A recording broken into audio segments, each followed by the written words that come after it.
হেই friends, good morning. আজকের mini ব্লগটা একটু অন্যরকম। সকালে ঘুম থেকে উঠে ব্রেকফাস্ট সেরে মাকে বললাম আজ আমায় একটু হেয়ার অয়েল ম্যাসাজ করে দেবে।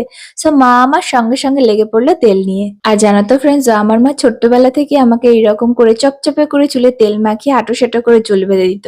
আর তোমরা যদি আমার আধার কার্ডের পিক দেখো তাহলে তো গ্যারেন্টি আমায় তোমরা চিনতে পারবে না।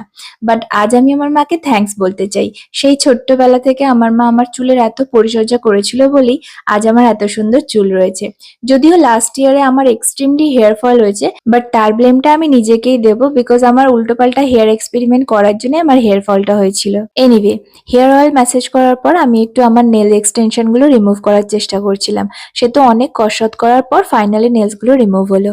দেন স্নান সেরে একটু রোদ্দুর পোহাচ্ছিলাম। দেন দুপুরে একটু এডিটিং এর কাজ ছিল, সেগুলোই সেরে নিলাম। আর ইভিনিং এ মা একটু গুঁড়ো আলু ভাজা বানিয়ে দিয়েছিল। এগুলো খেতে তো আমার বেশ ভালো লাগে। আর এইভাবেই দিনটা কমপ্লিট করলাম। That's it for today.